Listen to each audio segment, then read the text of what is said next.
a lot of, thank you, we've received a lot of nice calls, a lot of great letters. You know, people have been really responsive. So it's been going very well. Okay, let me, now you've got this so you can follow with me with this, all right? And let us continue into the labyrinth where last week we looked, and if you look on the page number 7 of the handout, we look at the 12 cranial nerves. And remember, the reason we looked at that is that one of the things in the Ark of the Testimony, and you'll have to go with me, that we placed the Ark of the Testimony in the brain. And one of the things that is in the Ark, so that it is in your brain, is Aaron's rod that budded. Okay? Now, Aaron's rod that budded. If you remember in the Bible, Aaron threw down his rod and it became a serpent.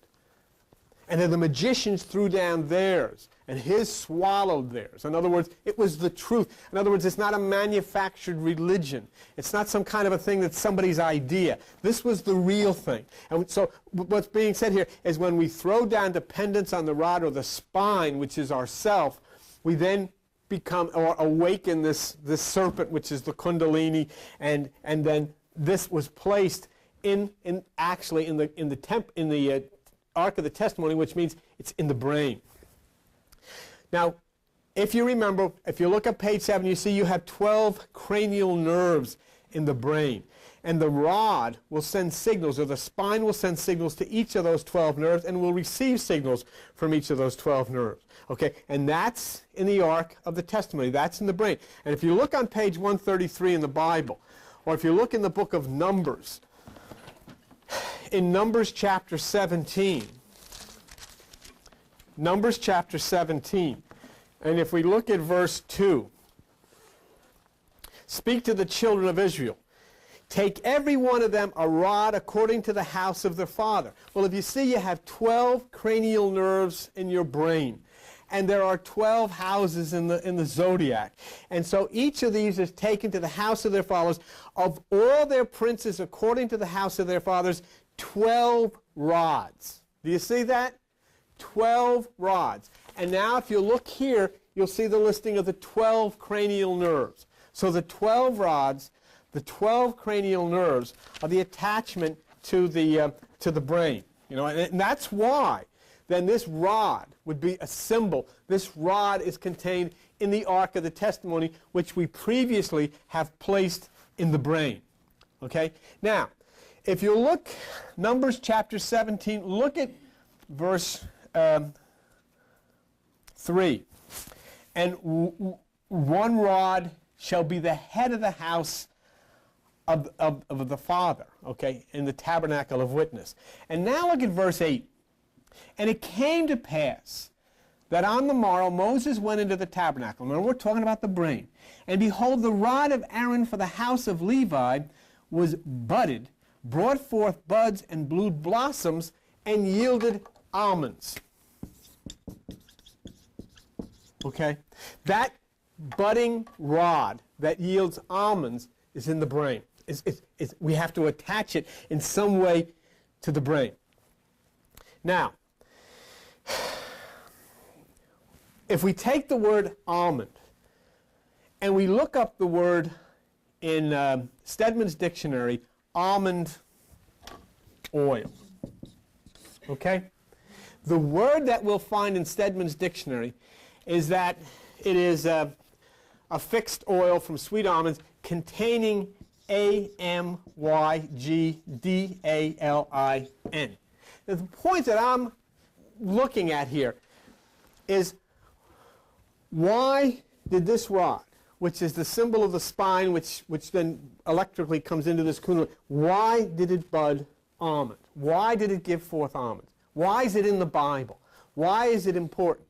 When I look in Stedman's medical dictionary, it says to me that the almond oil contains amygdalin, A-M-Y-G-D-A-L-I-N. Okay? Where did I put this? Okay, all right, fine. Now, when I then go to look up Amygdalin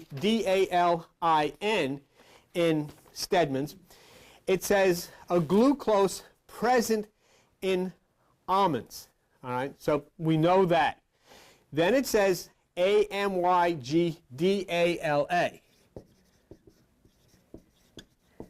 And Amygdala is corpus amygdala tonsilla, denoting the cerebral tonsil as well as the pharyngeal, lingual, laryngeal. In other words, what is being said here is that when you throw down the dependence upon yourself and then the kundalini action comes up the spine, you will be given the words to speak. You will understand, and the things that you say will be from God. The reason that the almonds budded is because the almonds signify the speech, the mouth, the larynx. The voice then will come out of the solar. The voice will come out, will be the voice of God. All right? Now, in order for you to know this, I went a little further and made this so that you have the documentation. I don't want you going out to people and saying, you know, I got almonds in my throat so that God, I can speak, that I know what I'm talking about. So you'll have this, all right? And I want you to look at it. I went through it first so that when you see it, you'll be able to look at it. And you realize then that there's a purpose for this rod to give forth almonds when the Stedman's Medical Dictionary was related to the word amygdala, which relates to the lingual, laryngeal, which is the mouth and the throat and the speech. Okay? And then for those of you who want this stuff, I don't know, I will send it to you, but you know, you're going to have to self-addressed stamped envelope and a couple of bucks for the printing. All right? You decide whatever you got. But, you know, I got to go to these places to print all of this stuff, and it gets expensive. But on the other hand, it's so much more meaningful when you can see it. For those of you who have the paper, can you look at the word almond oil? Do you see it? Do you see where it says containing amygdalin? I have it underlined, okay? If you turn the page, do you see where I have the line going down to amygdalin, which says a glucose present in almonds? And then amygdalin relating to an almond, or to the brain structure called amygdala. Do you see that? Do you see it? Then if you go up to amygdala, do you see where it says denoting the cerebellar tonsil as well as the pharyngeal, lingual, laryngeal, which means your speech? Okay? You've got it now? Do you understand it? So do you understand then why it was important that inside of your brain is this rod that budded, and what it budded was the oil of the almond, meaning that when this rod is found in the arc, which is the electrical transmission between the receptors of the brain, then you'll be, the things that you say will be God things. So, I mean, it wasn't just budding almonds for no reason, was it? It was budding almonds because it's saying that once you understand, you see what's going to happen here eventually as we go through this thing, you're going to get to the fornix as we go through the labyrinth, and you're going to roll that stone, and what's going to come out? What is going to burst out? All of the power of the universe is going to burst out of that vaulted, sealed place inside in the center of your brain. All of the universal cosmic power, which is God, is going to come out of there. Why is it, you know, and it is, and as it says in here, and as I showed you, it's for one thing only. It's for Amen. I mean, could I have written, I would have loved, you know, I would have loved for that to have been in there. I didn't know there was any such thing called for Amen. I had no idea, but it is. I didn't know the fornix was the vault, but it is. I didn't know it was the burial chamber of which out comes the Savior at resurrection time. I knew that it was supposed to be in some foreign country. I never knew it was in the center of my head, in your head, but it is. Okay. And I mean, not only that, and if I just told you that, you could say, well, this guy's got a wild imagination, but you got all the stuff. And nothing you've got in your hands is from any New Age book. It's all either from Gray's Anatomy or Stedman's Medical Dictionary. That's where everything you've got is from. Okay? So, the Passover, all of this brings forth from the trees, buds, blossoms, new life. New life. So the blossoms, as it says, new life. Bursting forth new life. It's just like with Mary, with the baby. Bursting forth new life, something brand new. But in addition to that, the almonds, as you open your mouth, what you speak, you'll speak from God. You remember Moses said, I don't know what to say. God says, just open your mouth. I'll put the words in there. That's great stuff. When you go out of here, so when people say, oh, they have nothing but cults. Yeah, so what cult do you belong? Stedman's Medical Dictionary, Gray's Anatomy, Grolier's Encyclopedia. That's my cult. You know? That's the same light bill that permits you or Al or whoever can do that to stop the course. Well, you know, what I saw the other night, I saw Carl Sagan, who died. I saw Carl Sagan on with Charlie Rose. I love to watch Charlie Rose on Channel 13. I don't know if he's a very good interviewer. And Carl Sagan made and I said, how can I dare question Carl Sagan? But Carl Sagan said, well, you know, you can't read the Bible because he says all of this stuff, whatever scientific stuff they got, you know, came from the Babylonians, and we've advanced far beyond that. And I just wanted to say, with all due respect, and I love for everything you've done, but you're wrong. It's still 186,000 miles a second is the speed of light. It's still splitting the atom as nuclear fission. It's still Dura Mater, Pia Mater, and Arachnoid. It's all of this stuff. See? So he didn't know either, with all of his wonderful things that he's done and he's shown us. Because where do we have to go? We go into this word, and then we be able to see these things. So Aaron's rod in your brain is the witness, the promise, throwing down dependence on ourselves and our meditation. And now it'll happen to you. Well, you say, well, it's never really happened before. It's not given to people that don't know. You cannot get a driver's license in the state of New Jersey or any place else unless you can prove to them that you know how to drive. And nobody in God, nobody on 45, 55, nobody is going to allow people to enter into this place that don't know what to do. Don't know what's supposed to happen. Don't know what's going to occur when the stone is rolled back and the fornix opens and the vault opens and out comes this great power. What you read about on resurrection happens in the center of your brain in the vault. And so you have to know these things. That's why people are going to church and they say they want all of this stuff. New Age people, oh, I want this Kundalini. They haven't a clue, haven't any idea where this stuff comes from. So you brought forth manna electrically. Galactose. Galactose is brain sugar. In your brain is galactose. It's milky sugar. It's a milky white substance of sugar. It is the milk and honey of the Bible. And just like you have the 12 cranial nerves, which you see on page 7, you know there are 12 signs of the zodiac. And just like the milky substance is in your brain, which is the brain sugar, you live in a cosmos in which the milky substance in the universe above you is the Milky Way. It's your galaxy. So as it is within, so it is without. Everything is there for you. And so not only do you bring forth the food, you bring forth the manna, which the electricity bring forth, but you bring forth water to quench your thirst in the desert. And the thirst in the desert is the confusion of people. It's like, gee, you know, I don't understand. I don't know. I can't figure any of these things out. That same rod, that same spine, that same energy within you. Look what happens. Go to page 136 of the Bible, and in the book of Numbers, Numbers chapter 20. And you know what makes me so happy about this, Albert? You know, and I know you as a scientist, and we can send people out of this room with this type of documentation in their hands. You know what I'm saying? Nobody's ever said, and I've always told you, and if ever I misled, like one time I was saying things about the sun moving, Mike came up here, and Mike Roscoe, and he said, well, you know, we better clarify that about the sun moving, and we did. We got right on it. We correct the course on this thing so there's no misunderstanding. I don't want anybody ever going out of here and getting caught with somebody saying, well, you're wrong about that. If it's not in, if we can't document it through some kind of an independent scientific source, then we're not going to say it. And, you know, I think we have so far. I mean, you know, it's pretty interesting stuff. Okay, so if you look in Numbers chapter 20, and here's the next thing.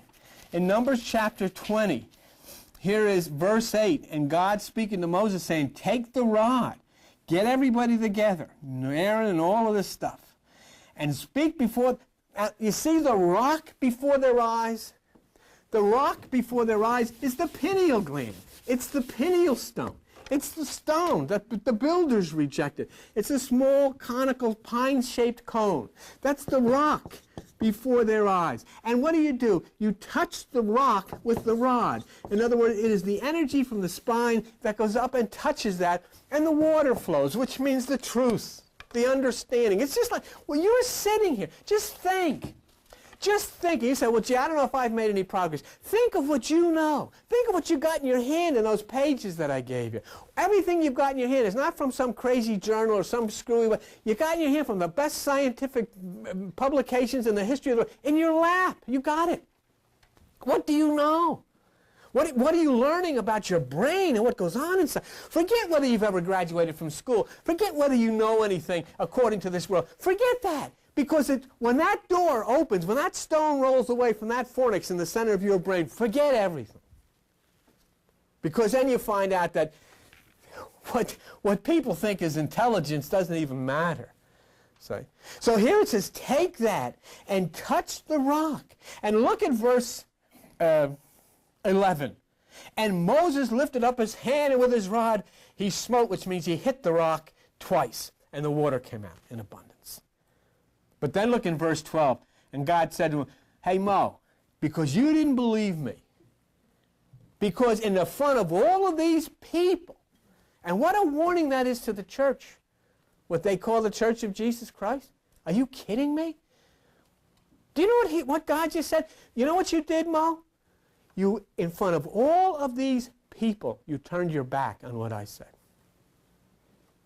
What's going to happen to these people, these ministers and all these people who are teaching something that they know, they have to know, is not right? And here God says, because you did this in front of all of these people, there's no way for you. In other words, what did I tell you to do, Mo? I told you to take the rod, and I told you to touch the rock. And what did you do? You added something of yourself. You put something on there that I didn't say to put on there. And I wasn't so mad, Mo. I wouldn't have got ticked off if you just did that. But you got this whole crowd there. And so what about the thousands, millions of people that crawl into these churches every week?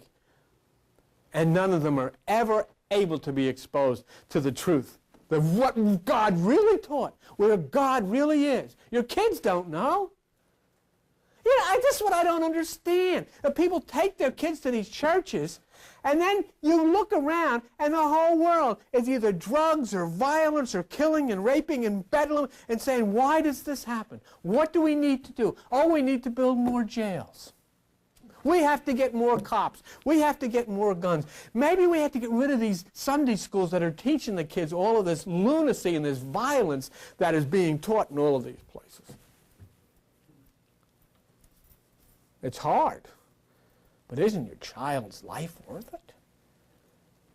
Isn't love worth it? Didn't God teach love? Didn't Jesus teach love? And we've left that out at the front porch. So, look what he says in verse 12. Because you didn't do what I said, you're not going to bring this congregation into the land. There's no way you can do that. See, now, don't misunderstand this. This isn't God saying to some guy, look, you hit it twice, so you're going to hell. Don't pass go, don't collect $200, go straight to hell, and that's the end of you. That's not what it means. What it just said is, folks sitting here, Bill, everybody here, if you add anything of yourself, you're never going to go into the land that I've made for you, which is the right hemisphere of the brain, where all of this happens. It is the... as we'll get into Stedman's and all, wait till you see when we really get into the labyrinth, the things and how they fall, and we go from one ventricle to the other ventricle, and one thalamus, and all of these. You know what the word thalamus means? It's the bride chamber. It's a Greek word that means the chamber. It's the chamber where the solar, amen, flows from the solar plexus. And in the Bible it says the son is a bridegroom coming out of his chamber. So it says, if you add anything, you're not going to make it to the right side. Nothing to be afraid of. But the point is, there's no way to get to the right side if you add anything, see? Now, how do we know that what he's talking about here, that you shall not bring the congregation into the land which I have given them? Well, how do we know then that this promised land is the right hemisphere? Well, we've got to, now we've got to go and we've got to make sure that that's the right hemisphere, is the place. Okay? This is north, this is south, this is east, and that's west. That's the way the thing goes. I want you to look on page 2 of the Bible. On page 2 of the Bible, in the book of Genesis, in Genesis chapter 2, Genesis chapter 2, verse 8, and the Lord God planted a garden. This is the holy place. This is the promised land. And where was it? It was eastward in Eden. It was to the right side. Why put in there eastward in Eden? It was eastward in Eden. In other words, it is the right side, see? And then take a look at page 505 in the book of Psalms.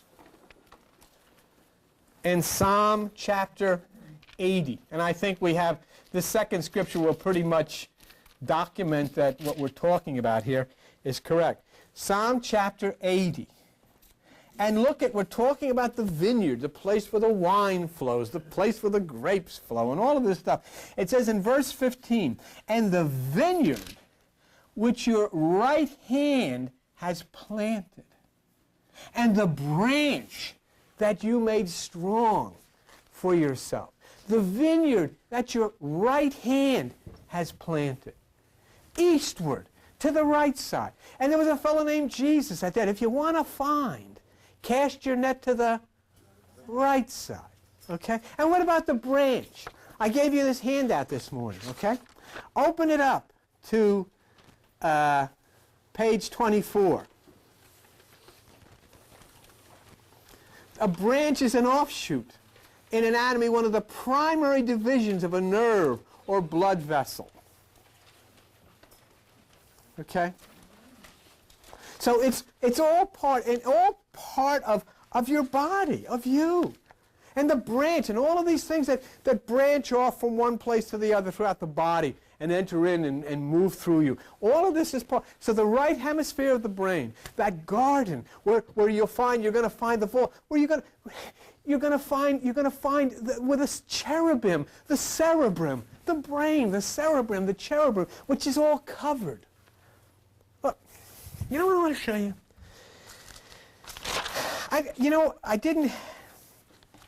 I didn't have a chance to show it to you last week, but I wanted to show it to you now because it's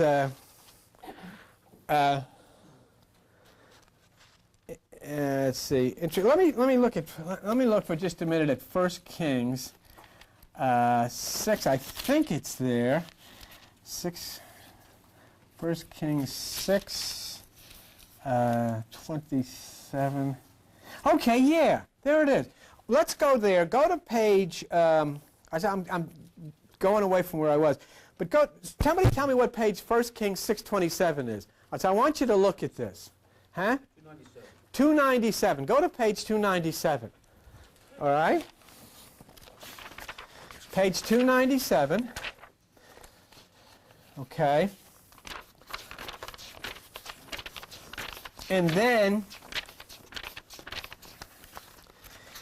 somebody told me the other day, it's just like we need more time for this stuff. But anyhow, page 297. Now, also on 1 Kings chapter 6, verse 27. You there? Now, I want you to open to page 10 in the handout I gave you. All right? There's the brain and the fornix and everything in the center. And he set the cherubims, that's the cerebrum, within the inner house. And they stretched forth the wings of the cherubim, so that the wing of one touched the one wall, you see the side, and the wing of the other touched the other wall, and their wings touched one another in the midst of the house? Can you see it? The cerebrum, the cherubim. And I wanted you just to look at that. And the last item, if you'll turn to page 981 in the book of Hebrews, the last item that Paul or Apollonius says in Hebrews chapter 9 and verse 4, the last item that's in the Ark of the Testimony in the brain, you have the manna, and we know that's the galactose, which is the brain sugar. And you have the rod, which we know is the energy through the spine that buds into the almond, which is for speech. And then you have the commandments, which is the last one, Hebrews chapter 9, verse 4. And he says, and the last thing that is in the Ark of the Covenant is the tables of the covenant. And I did a whole study on the metaphysical meaning of the Ten Commandments. And I would suggest that you look at that, because this is the thing for spiritual direction. So these are the things that are part of the Ark of the Testimony in your brain. Galactose, yes, it's there. Almond, we looked, yes, it's there. The understanding of how these things work metaphysically, the rules, yes, it's there. The cerebrum, the most holy place. The understanding, the enlightenment where you can see and you can speak. The right side, the 90%, the cerebrum. And remember that the word cerebrum, which is your brain, that word cera means to cover. To cover. If we look at Hebrews chapter 9, where you write right there in verse 5, and over it the cherubims of glory shadowing the mercy seat. But this is interesting. This is interesting because he says, of which we cannot now speak particularly. He couldn't, but we can. We can speak very particularly about it now. I mean, if Paul, whoever wrote this, Apollonius, was to talk about atomic energy, he would also have to say, of which we cannot speak particularly. But we can now. Of quantum, it wasn't 1890, they couldn't speak particularly of it, but we can now. So all of these things, because of the evolution of the brain and the evolution of the age, we can speak of these things now. So the cherubim of glory covering the mercy seat. And once again, when we look at that word, which is your brain, and you have that on the very first page of that handout I gave you, that word C-E-R-E means to cover. Okay? And on page 68 in Exodus chapter 25, let's just look at it. So, you know, some of you weren't here before. But C-E-R-E, which is the cerebrum, which is your brain, C-E-R-E on the very first page of the handout I gave you shows you that C-E-R-E means to cover. And here's Exodus chapter 25. And in Exodus chapter 25 and verse 20, and the cherubims shall stretch forth their wings on high, covering the mercy seat with their wings. Okay. Covering the mercy seat with their wings. The right side, the 90%, the unseen. It's covered with the wings. It is covered within you because you use the 10%, the active, physical, intellectual dynamic of the left side, the physical side, the part that I operate with is seen. But that right side where all of this metaphysical, all of this mystical stuff goes on, where this God stuff goes on, where even Carl Jung said God is located, is the unseen. The vineyard on the right side, the garden eastward, covered by the cherubim. And this is very, very important. Look, you take a look at this.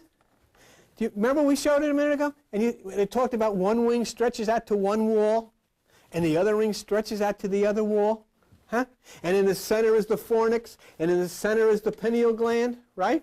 So can you see the two wings stretched out on both sides? Okay, if you look at that and see the two wings stretched out on both sides, then go back into the Bible, go to page 239. And in page 239, you look at a book called 1 Samuel, okay? And now look at it again. Do you have it in front of you? Page 10, the brain. You see the two wings stretched out? And you see all that stuff in the center where the fornix and the pineal gland is?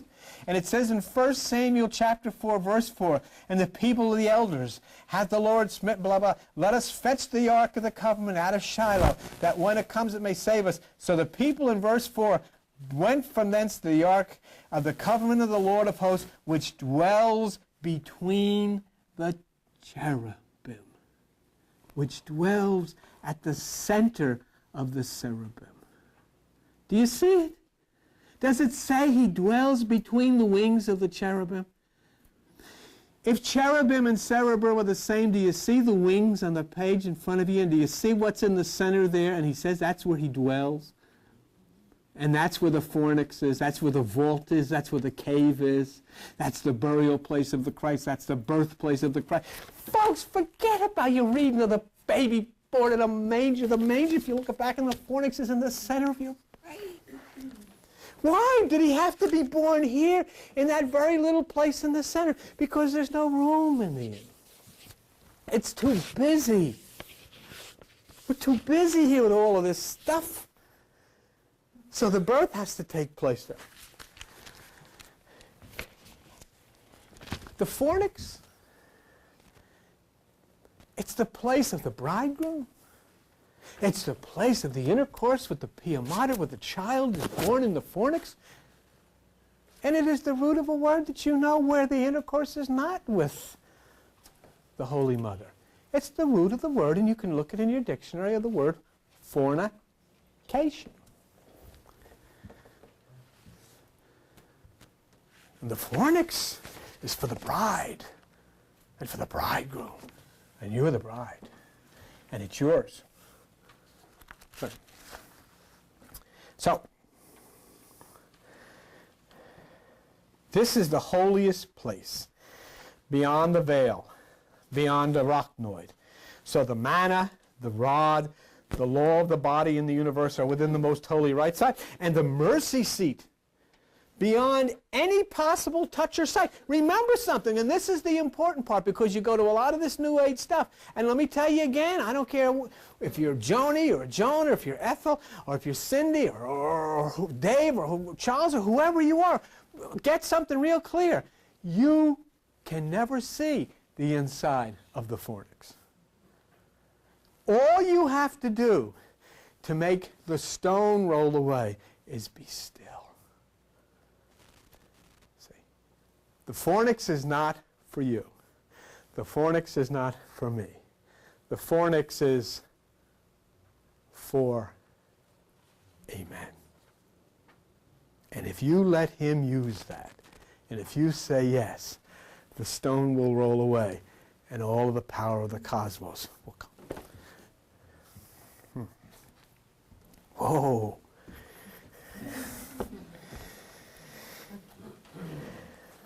Now, your brain, your brain, the cerebrum, protects against you and me entering into that place. That little tunnel for Amen is for only Amen. You and I cannot get in there. Yeah, the cerebrum.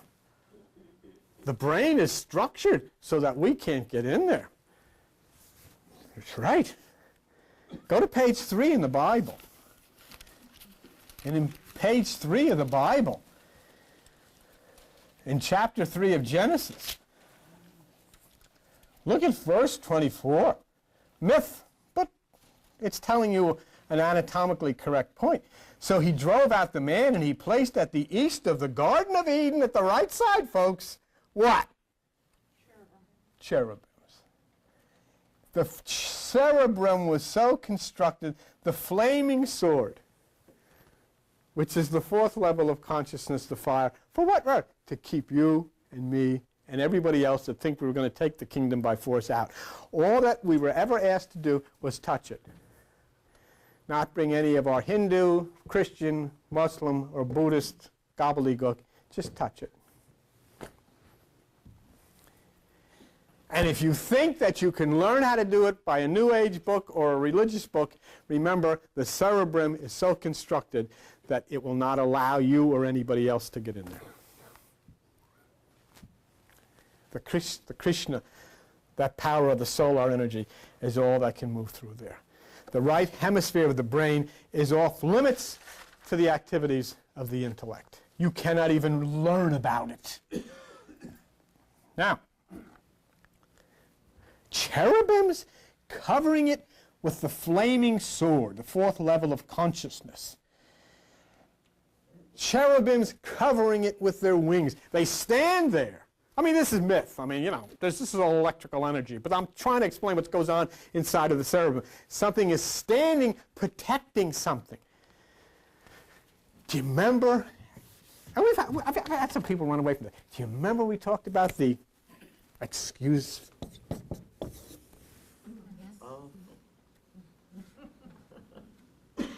And do you remember what Ezekiel said this UFO was?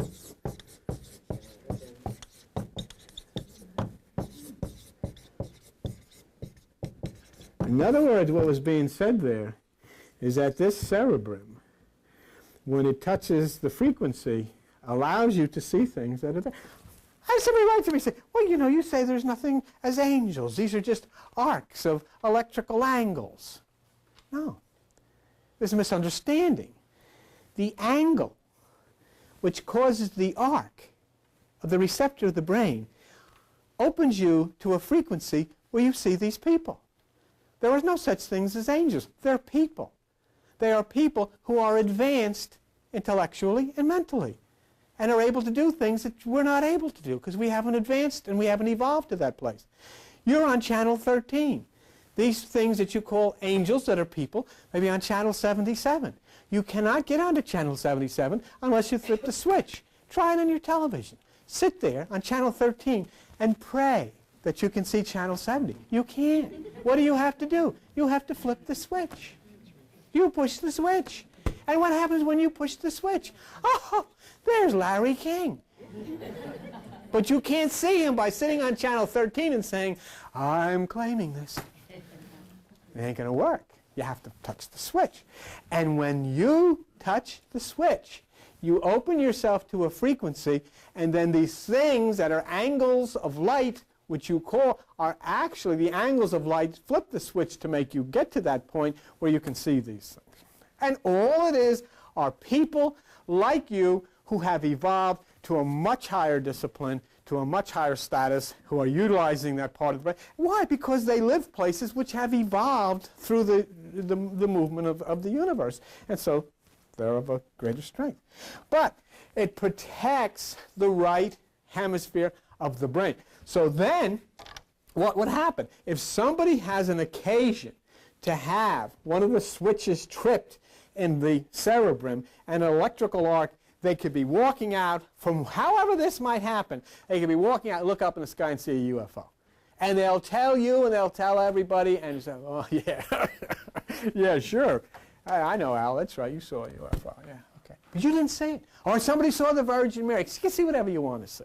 But it is because you've had an electrical arc triggered in the brain and you see things which are there, okay? So, just real quick, and then we'll go. Page 684, the book of Ezekiel. And in the book of Ezekiel, you see in Ezekiel chapter 10, page 684, Ezekiel chapter 10 and verse 3. This is the UFO, folks. This is the thing that landed with the smoke coming out of it, remember, and the retro rockets firing and the wheels coming down.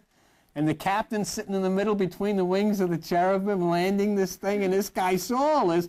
And he says that, look at verse 2. A man clothed with linen got out, went in between the wheels, and filled his hands with coals. In other words, the earth was scorched underneath the ship. And look what it says here. Now the cherubim stood on the right side of the house. The cherubim stood at the right side of the house. So you can see then This is the mercy seat. It is covering the right side. It is covering the holy place. It is covering that most sensitive pia mater. It is covering, the cerebrum is covering the place where you and I are not allowed to go. Do you understand now why in the Catholic tradition women go into church and they've got to cover their head? So they put handkerchiefs on their head or whatever they have, veils on them, because they're covered. It's a symbol of cerebrum. It is, they don't cover their knee, they don't cover their foot, they don't cover their hand, they cover their head. It's the cherubim, it's the cerebrum, and it's covering the holy place.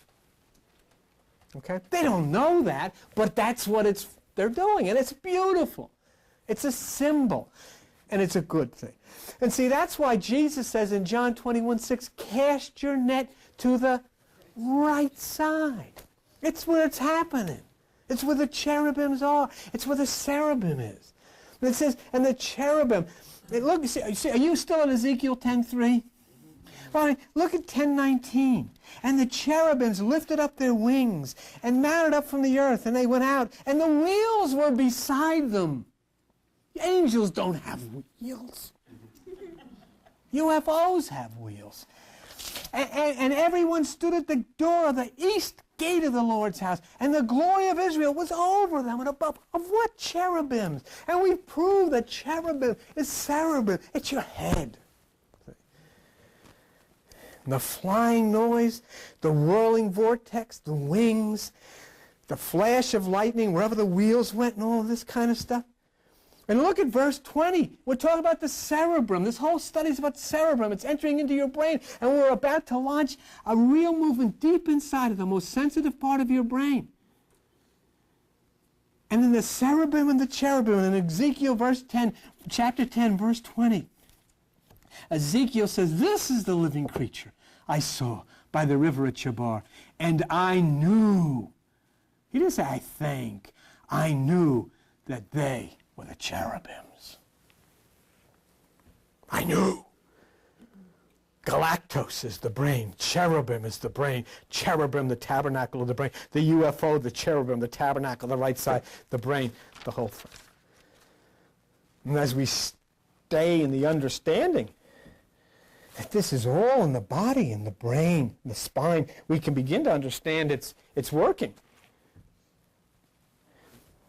We're going to look at two real quick things, and then we're all going to go to the lo mein. Okay? Real quick. Now you can start to understand the rod, the seven seals, the right side. Look at page 1005. 1005. Revelation chapter 5. And next week we'll start really to get in deep into the brain, and we'll start twisting through dark tunnels and winding stairs and strange hallways. And then we'll come to the place. And you'll only look at it, but you'll understand. Chapter 5, and I saw in the right hand, the right side, of him who sat on the throne, the cerebrum, the arch, a book, the book of life, written within me, and on the back side, the rod, the spine, sealed with the seven seals. The seven centers. The temple, the tabernacle, and remember, dura mater, hard mother, the outer, pia mater, tender mother, the inner holy place, arachnoid, the veil or the curtain separating the two. Exactly as the Bible has described it, it is the. But what is not so well known, and this is where we'll wrap it today, is that pia mater, dura mater, and arachnoid is not confined to the brain. If you will turn to page 8, okay? You'll see the membranes of the cord. That's the spinal cord. You see? the arachnoid is a delicate membrane made up of closely arranged interlacing bundles of connective tissues. And look at the next line. The pia mater of the cord is exposed on the removal of the arachnoid. Do you see what he's saying? If they operate and they lift away the curtain, they'll see tender mother. Surgically, anatomically. But what God is saying is enter in the Christ and the arachnoid will be lifted and the tender mother will then open her breast to you and you will be fed from the breast of tender mother the milk of the gods. Now, this is the point I wanted to make. Okay? Go down to the second where it says structure. The pia mater of the cord is less vascular in structure, but thicker and denser than the pia mater of the brain, with which it is continuous. Do you see that? In other words, you do not have a spine and a brain. They're one unit, totally interconnected. The spine and the brain are one. There is no separation. Pia mater, dura mater, and arachnoid are continuous, spine and brain, one. And so then when you talk about the kundalini and you talk about the energy, it is not going up in spine into the brain. It is part of the activity of the brain spine together, the duality of them both working in a harmony. And that's why you bring up all of this from the bottom up through these deep labyrinths into the place of the vault where the stone then, by this energy, is rolled away at the dawning of your life and the springtime of your soul. So we have a deep, deep, deep walk to go into the caverns and the labyrinths of the brain and of the mind as we continue. And I think as we get there, the things that we will find together will be so outrageous and so amazing to you that I hope that you will not, I always feel bad because I want to say, I'm trying to get people to come here. I'm really not. I want you to turn every corner of every hallway and every dark lane with me until we get to that point. Because I'll tell you, and I'm not telling you this, but I'm telling you the fact. When we get there, you're going to meet somebody I told you about a long time ago. Do you remember when you come up and took the card with the symbol? Guess who's standing by the vault? Okay, we'll see you.